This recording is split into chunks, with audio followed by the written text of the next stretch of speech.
Voy a empezar porque si no voy a seguir cantando toda la canción yo aquí internamente, porque es uno de mis temas favoritos y los oyentes lo saben, es Zulema de Mestizay y es el tema que ha elegido para abrir la conversación. Nuestro invitado hoy, nuestra persona luminosa, Elías Taño, dibujante, diseñador gráfico, muralista. Elías, ¿cómo estás? Buenas tardes. Buenas tardes, Tomás. Encantado de estar aquí. Gracias por la invitación de nuevo. Un placer tenerte. Oye, me encanta, lo vuelvo a decir, que hayas elegido esta canción. Cuéntame por qué la has elegido. Pues mira, la he elegido porque me encuentro en Tenerife en estos momentos, porque va a ser la primera vez que pinte un mural aquí en mi isla. Para mí tiene un significado muy importante y en él quiero hablar, entre otras muchas cosas, del arraigo, de ese arraigo que tenemos a ese tipo de cosas pequeñas y que a veces no nos damos cuenta, que pasan por la infancia de un modo como muy sutil y que con los años, sobre todo yo que vivo fuera, pues te reconecta de nuevo con todo lo que eres, lo que has sido, lo que es tu familia y todas las historias que nos atraviesan como canarios. Elías, de pequeño, cuando te preguntaban qué querías ser de mayor, ¿tú qué respondías? Pues yo de mayor quería ser dibujante de cómics, No. algo así, algo así. No recuerdo bien porque cada vez decía una cosa distinta, pero bueno, sí, lo de los cómics era una cosa que siempre me llamaba la atención. Y tú naciste aquí, aunque vives fuera. Llevas desde el año 2004 viviendo fuera prácticamente, creo. O Exacto, vivo en antes. Valencia, sí, sí. Los últimos 2 años estoy volviendo más, estoy como a medio camino entre un sitio y otro.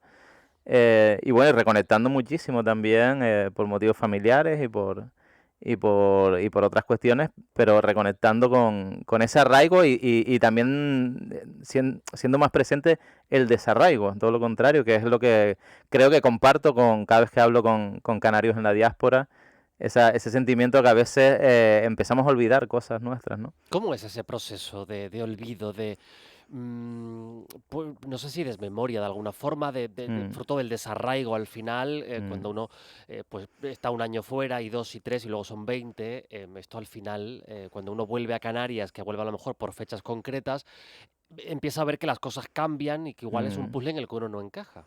Efectivamente, es un poco eso y yo creo que ahí está la clave del desarraigo, de que tú te sientes que ya no perteneces a este lugar, eh, por muchas cosas, incluso te acostumbras a otra forma a otros caracteres de las personas, a otra forma de responderte cuando te subes a la guagua, ¿no? O cuando te pides un café. En esas cosas tan pequeñas uno se da cuenta de lo lejos que está de casa.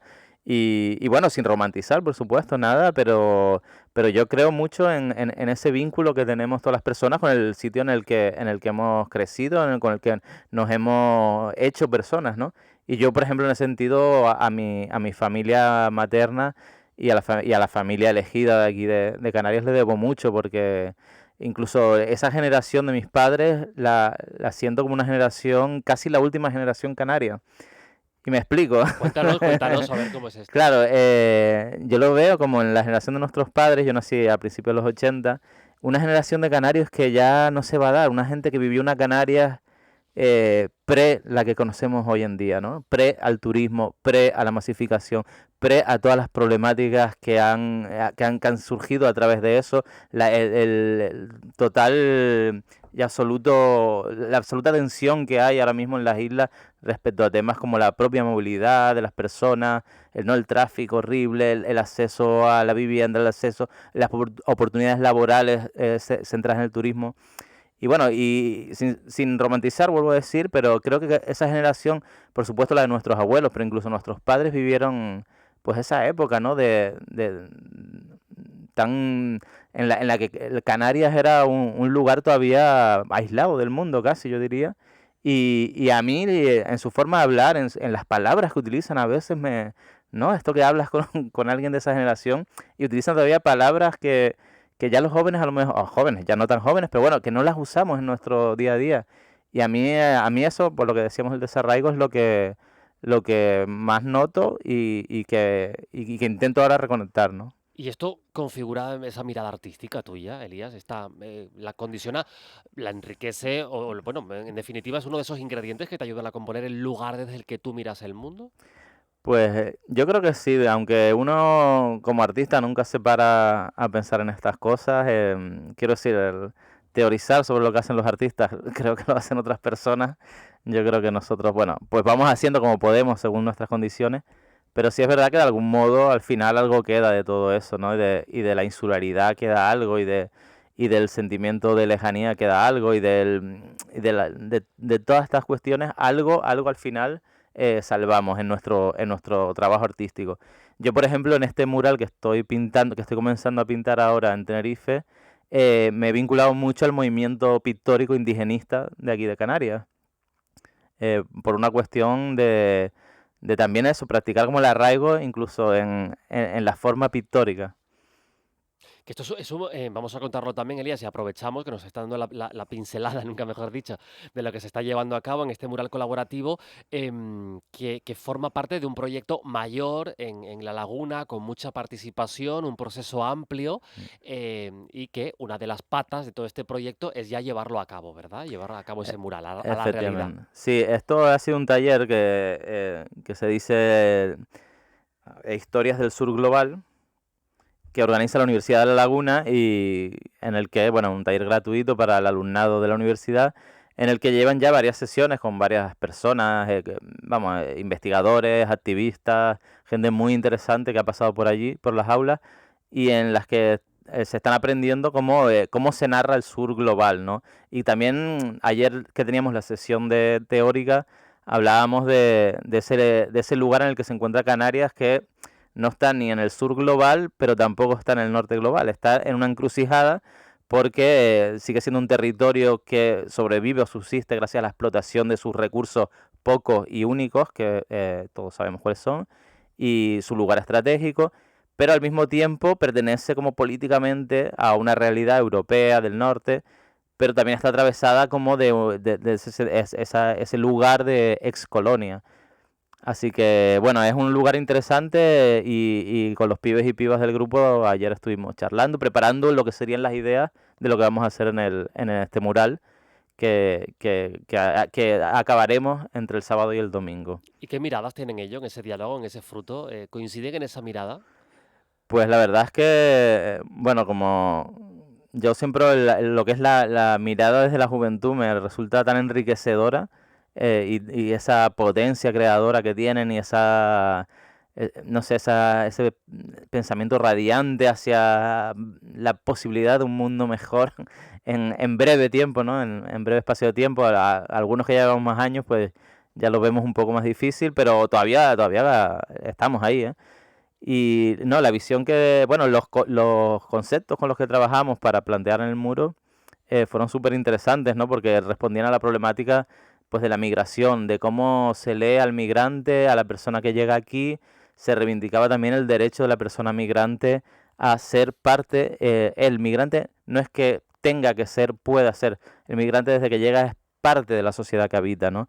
Y esto lo podemos también, que se dio en la conversación, lo podemos leer desde cómo los canarios llegamos a Venezuela, nos asentamos en Venezuela, pero también previamente en Cuba, ¿no? Y cómo fue los movimientos increíbles que se dieron allí. Justo esta mañana hablaba con Enrique Reina, un divulgador, un tipo fantástico que Sí. sabe un montón sobre la historia nuestra y además muy vinculada a Venezuela. Me hablaba un poco de cómo hasta el independentismo canario y ese sentimiento anticolonial en Venezuela también tuvo como mucho arraigo, y incluso grupos de solidaridad en Venezuela que promovían y promulgaban con las ideas del independentismo canario. Entonces, bueno, estamos en este viaje de idas y venidas de la migración, y todos estos temas pues salieron ahí a la palestra, y la verdad que los pibes sacaron ideas, yo creo que muy acertadas, sobre todo, con una visión muy crítica siempre de todo. En tus trabajos llevas, pues como decimos, más de 20 años viviendo en Valencia. Ahora hablamos también de toda esa parte, esa mirada también política de hacer. Te he leído por ahí que tú decías que cuando se contrata un dibujante no se compra un estilo gráfico, sino una voz, una manera de posicionarse ante el mundo. ¿Esto sigue siendo así? ¿Esto todo el mundo que contrata lo tiene claro? Porque luego podemos entrar en los matices y en la censura o en la autocensura también, Elías. Claro, sí, ese es el gran tema, ¿no? Yo no sé si lo tenemos claro, pero a ver, desde que uno está como forma parte de estos espacios militantes en los que uno ha habitado desde joven, cree que estas cosas están claras, pero pues muchas veces te sorprendes porque digamos, como desde un lugar contestatario, desde un lugar en el que queremos cambiar el mundo tal como se concibe hoy en día, vemos muy claro estas lógicas, ¿no? Pero yo, por ejemplo, me sorprendo muchas veces con el tema del mural porque el espacio público es un espacio que yo considero que políticamente está aún en disputa, ya que es un espacio totalmente, absolutamente copado por las lógicas del capitalismo. Y esto, pues parece que no nos lo planteamos, ni siquiera muchos artistas se lo plantean, pero si nos paramos atentamente a fijarnos, aunque no esté politizado por sí mismo, digamos, no encontramos en la calle consignas de el capitalismo es lo mejor, vende tu fuerza de trabajo lo más barata posible, no es tan evidente, lo que sí es evidente es que todo espacio público, visual, está ocupado y visual y bueno, podríamos ir más allá, ¿no? Hacia hablar de urbanismo, de cómo los coches ocupan nuestras ciudades y nuestros espacios, todo eso es ideología, ¿no? Todo eso es político. Entonces, en el arte pasa lo mismo, o como decía Ken Loach, ¿no? Que decía, bueno, sí, soy tan político, soy exactamente tan político como todas las grandes superproducciones de Hollywood, lo que pasa es que del signo contrario. Y este es el resumen de lo que considero que es un poco estar politizado en un mundo. ¿Y qué propuesta, qué alternativa, qué voz alternativa se puede presentar en el espacio público para disputar, en esa disputa también del espacio? ¿Qué otras lecturas diversas, Mm, alternativas se mm. pueden hacer y cómo se pueden hacer? Pues mira, yo considero que siempre que se habla de lo político, que alguien está politizado, pues siempre se habla como en términos de que es alguien de izquierdas, alguien anticapitalista, antifascista, con todas estas premisas. Pero yo más allá de eso, que por supuesto lo comparto, más allá de eso, creo que el espacio público nos sirve para plantear cuestiones, para hacer preguntas que cuestionen el, el, el estado de las cosas y sobre todo las relaciones de poder dentro del capitalismo. Creo que cualquier persona que se aproxime a hacer arte en el espacio público tiene una oportunidad que por supuesto es libre de tomarla, pero tienen esa oportunidad de cuestionarse las relaciones de poder. Y yo creo que eso es lo que hace algo realmente político. Y creo que por eso mismo tiene cabida muchísimas voces. No hay una sola voz, ni de un lado ni de otro. Yo creo más bien en el poder transformador de muchísimas voces. Y muchas diferentes y con matices totalmente distintos, pero creo que eso es lo que enriquece el discurso artístico y la práctica de concebir nuestros espacios públicos también. Estoy pensando, por ejemplo, en pequeñas iniciativas. em, Me viene ahora mismo a la mente un caso que contamos, además, en este programa, hace un par de años, en Boca Cangrejo, en Tenerife, Mm, un mural con corazones mm, en un entorno como Boca Cangrejo y que, fruto de la viralidad de las redes, aquello se convirtió en un caos absoluto porque todo el mundo quería tener una foto en un entorno en el que nunca habían visitado y en el que no pasarían, por el que no pasarían, no por nada, sino porque no tiene reclamo turístico y sin embargo encontraron en esa viralidad y como todos queremos tener la foto en el mismo sitio, mm, pues acabó por quitarse y sí, renunciar a una belleza que generaba realmente sí. una pintura en Mm. una fachada por evitar aquel colapso que generaba en el entorno. ¿Cómo se puede dialogar con esto? No sé qué relación tienes tú con estos espacios Sí. en los que se quiere llevar a cabo, Mm. por resumirlo mucho, una pintura bonita, un Sí. entorno amable, Mm, habitable, que nos mm, recuerde mm, la mm, comunidad, que mm. luego se pueda viralizar y convertirse en un punto de encuentro para la foto de turno. Claro.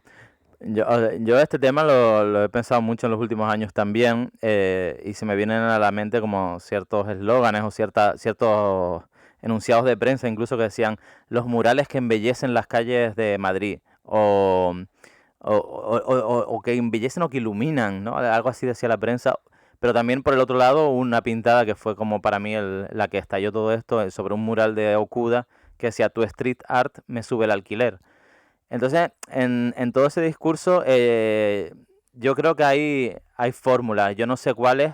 Tampoco quiero descargar toda la responsabilidad en el artista. Creo que hay muchos factores, como tú has dicho, la viralidad, el que estas cosas son incontrolables, ¿no? Prácticamente. Pero sí hay formas. Yo, por ejemplo, he escogido no pintar en los centros urbanos de las ciudades, en los espacios que están gentrificados o que están en proceso de turistificación y gentrificación. Y si lo hago, porque si lo hago, intento hacerlo de la forma más cruda posible. Politizarlo de la forma más cruda, con los mensajes más crudos y más directos, y de verdad agitación y propaganda, y no lo que decía antes de plantear cuestiones, porque yo tengo un poco también estas dos vías. A veces lo que me reclama el espacio es agitación y propaganda, y también es una vía en la que creo, ¿no? Es mucho menos convincente, ¿no? No, porque claro, no plantea una pregunta, pero bueno, a veces es necesaria, y sobre todo en esos espacios que están tan fagocitados por el capitalismo y por las lógicas del consumo. Así que no sé la solución, creo que cada uno tenemos que ser responsables de lo que pintamos, dónde lo pintamos, y no convertirnos en aquello que decía Rogelio López Cuenca de los artistas paracaidistas, que es un término con el que yo no me identifico, no creo en eso, pero que efectivamente existe, que es el artista que llega a un sitio, hace su pintura, desaparece y le importa lo que pasa allí. Yo creo que tenemos todo lo contrario, ser conscientes de dónde estamos pintando, cómo estamos pintando, y para mí la persona que pintó eso en Boca Cangrejo, por retomar el tema, eh, o sea, dio con la mejor solución posible, que era renunciar a ese trabajo artístico, porque a lo mejor a veces hay que renunciar a ello, y sobre todo si es nocivo, ¿no? Porque nosotros el arte lo hacemos como un disfrute para nuestra sociedad, para nuestra comunidad. Si no se da, si eso genera una problemática, lo mejor es que desaparezca. Año 2018, en Valencia, llevas a cabo una pintura de un mural en el que criticas la condena a los jóvenes de Alsasua y se desata una absoluta ola de crítica, pero bueno, esto es legítimo, también de odio. ¿Cómo Sí. vives aquello? ¿Sabías que iba Uf. a pasar?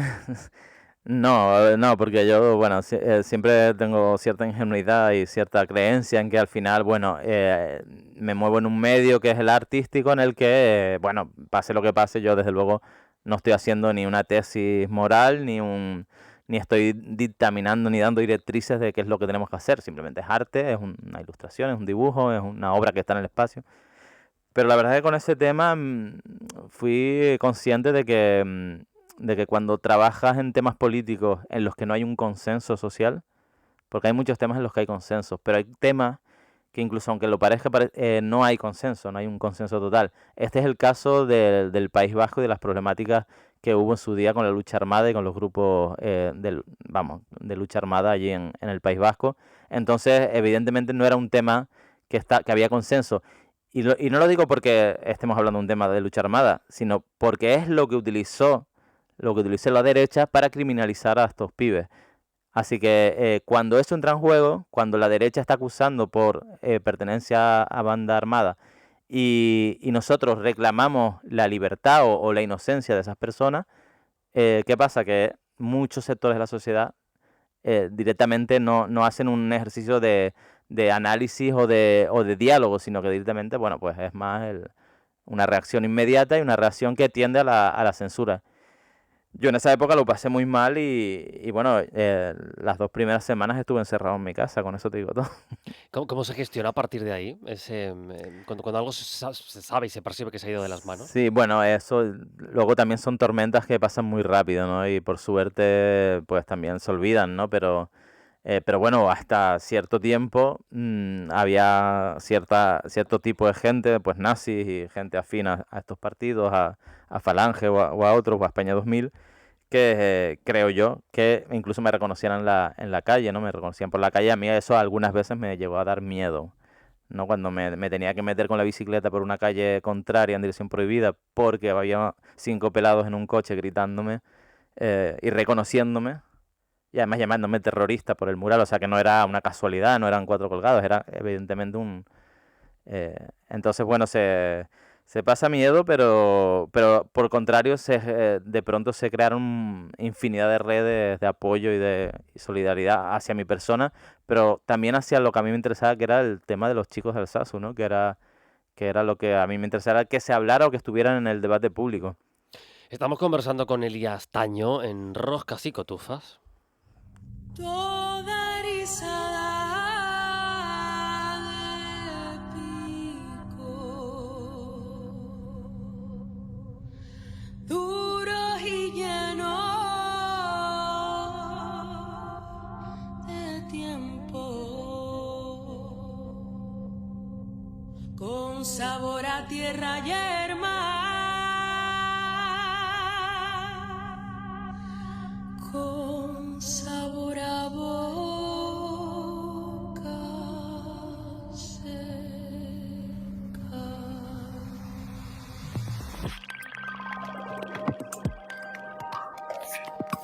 Es otra artista que nos encanta en este equipo, Cristina Maelo.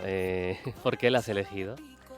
Bueno, conocí su trabajo hace relativamente poco, pero ella está también vinculada a un colectivo de serigrafía y, y yo también o sea, trabajo la serigrafía y de pronto pues la conjunción de este tema, o sea, esta música y estos sentires de aquí, de nuestra tierra, bueno, traídos al presente de alguna forma, catalizados por ella en esta sonoridad tan potente, pues la verdad que me eclipsaron desde el primer momento y vamos, y la admiro muchísimo porque me parece que hace una puesta en escena y un trabajo musical increíble. Que lo hace sin duda la voz de Cristina Maelo. Hemos hablado de Valencia en varias ocasiones. Tú tienes tu taller en Alfafar, una de las localidades, sabemos, duramente golpeadas por la Dana hace poco más de un año. Cuando se cumplía ese aniversario, ese primer aniversario, te llamábamos en este programa, Elías, Mm. hablábamos contigo para hacer balance de cómo estaba la situación. ¿Qué te encontraste cuando ocurrió la Dana y cómo está ahora la situación? Bueno, pues lo que me encontré fue pues eso, la pérdida total de todos los trabajos, ¿no? De tantos años, de todos los archivos en papel, ¿no? Porque al final uno no deja de tener ese apego por el formato físico y muchas cosas que son irrecuperables, ¿no? Desde originales, muchísimas libretas y sobre todo obra gráfica. Y aparte, bueno, pues la destrucción de un espacio que estaba además iniciando su andadura, por así decirlo. Entonces nos ha costado muchísimo volver a ponerlo en marcha y ahora por suerte bueno, estamos reparándolo y están trabajando obreros cualificados en ponerlo de nuevo, pues toda la instalación de agua, de luz, de los suelos, de las puertas, etcétera, que se vieron afectadas, para esperamos pues en unos meses volver o empezar de verdad ya con buen pie este taller. ¿Qué se respira en Alfafar un año después? Pues mira, lo que yo siento es una recuperación parcial, todo, o sea, a nivel visual parece que todo se ha recuperado, y noto, por ejemplo, que en los polígonos hay pues cierta recuperación, creo que ha habido también muchas ayudas y han llegado rápidas y han sido efectivas y se han limpiado todo y se ha arreglado todo, y ya los grandes centros comerciales y las grandes empresas han funcionado casi con normalidad desde casi un año entero. Pero en Alfafar Pueblo lo que siento es que todo el pequeño comercio y todas las clases populares están todavía bastante afectadas por esta cuestión.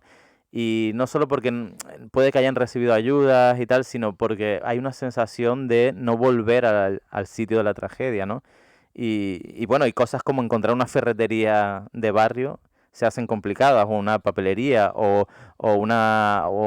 bueno, cualquier sitio que antes hacía como de la vida del pueblo y de sus barrios muy activa, muy motivadora, de pronto hay como cierto pesimismo en toda esa zona, ¿no? También hablo de Massanassa o de Catarroja, que es donde más o menos es la zona en la que me muevo, Benetúser.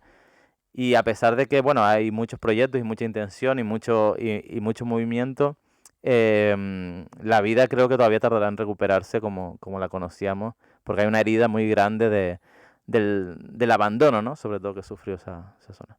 ¿Has llevado a cabo algún mural un año después? Sí, yo de hecho estoy en un proyecto para hacer 3 murales en poblaciones de la Huerta Sur de Valencia, que ya he realizado uno en el barrio de La Torre, que fue uno de los afectados por la Dana. Hicimos un mural allí con los vecinos y vecinas.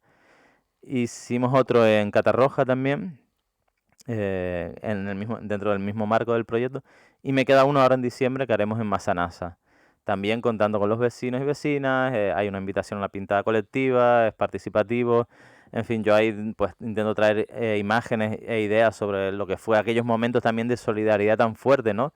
Que fue momentos en los que, bueno, pensábamos que el comunismo libertario había llegado, ¿no? Porque no existía el dinero, no existía el intercambio monetario, no existían los horarios de trabajo, no existía la explotación. Lo único que existía eran las personas apoyándose, ayudándose, estando la una para la otra, para lo que necesitara. En cualquier esquina había comida, había agua, había siempre gente preocupada de cubrir las necesidades de todo el mundo, sin que ninguna de las normas de este nefasto sistema capitalista interviniera, ¿no? Y para mí eso fue el recuerdo que intento plasmar en todos esos murales. Elías, ¿cómo te llevas con la inteligencia artificial?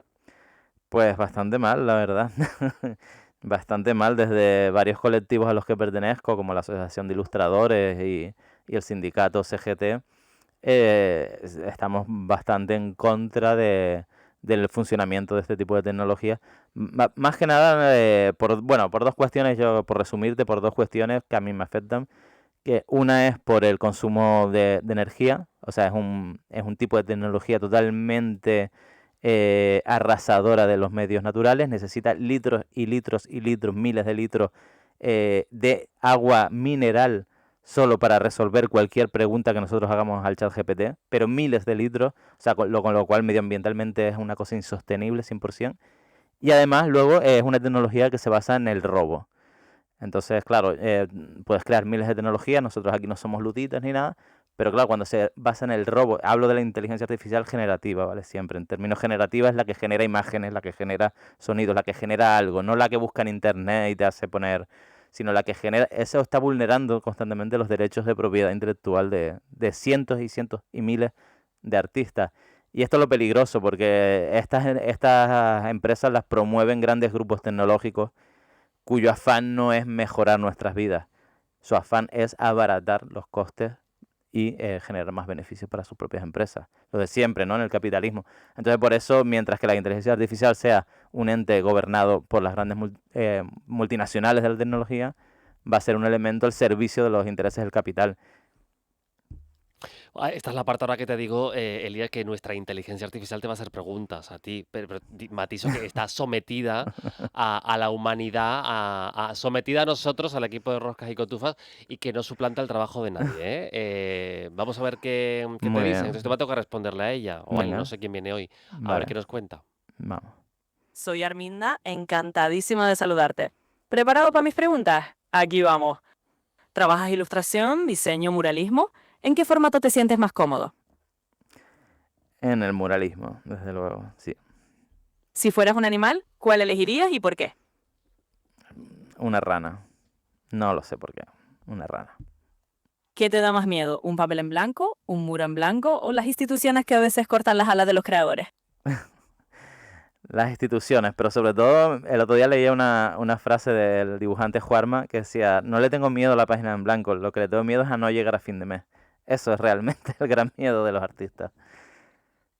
Y cuando trabajas en un mural y te toca subir y bajar del andamio 1000 veces, ¿lo vives como parte del arte o como el mejor gimnasio low cost? ¿Te salen agujetas de artista? Bueno, más que agujetas, en fin, pues sufro mucho de subir y bajar por los andamios.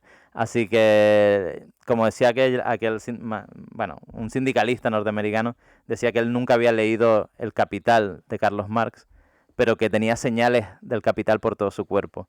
Pues a mí me pasa un poco lo mismo. Tengo músculos desgastados, hombros dislocados, pies que me duelen, todo por lo que es el trabajo. El trabajo en sí es una cosa obscena. Así que espero que no me lo robes, pero bueno, aún así, digamos que no comparto. Esta no tiene feedback, está dispara y punto. Elías, ¿qué te parece Arminda?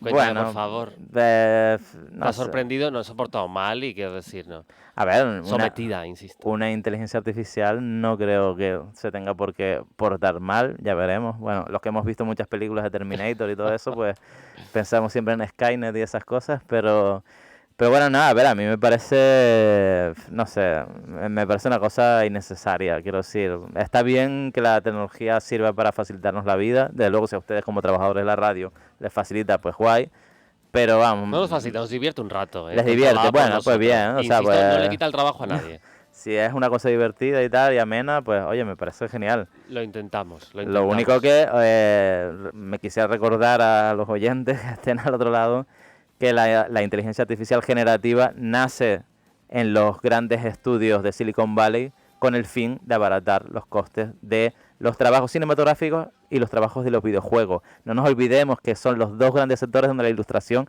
mejor pagada está. No es casualidad. Elías Arico, La Matanza. Con este tema nos vamos a quedar. ¿Por qué lo has elegido?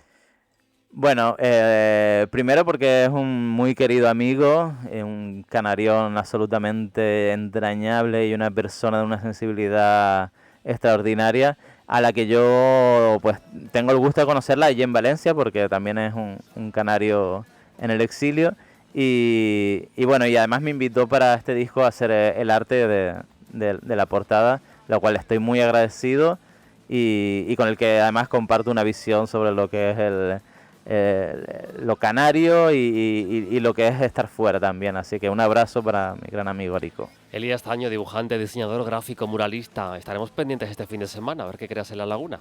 Muy bien, solo puedo decir que no puedo decir la ubicación, pero será muy visible. En cuanto que esté hecho, estoy seguro que más de uno y más de una lo verán. Sin duda, no tenemos ninguna duda de que va a ir muy bien. Elías, cuídate mucho. Igualmente, gracias Tomás, un abrazo.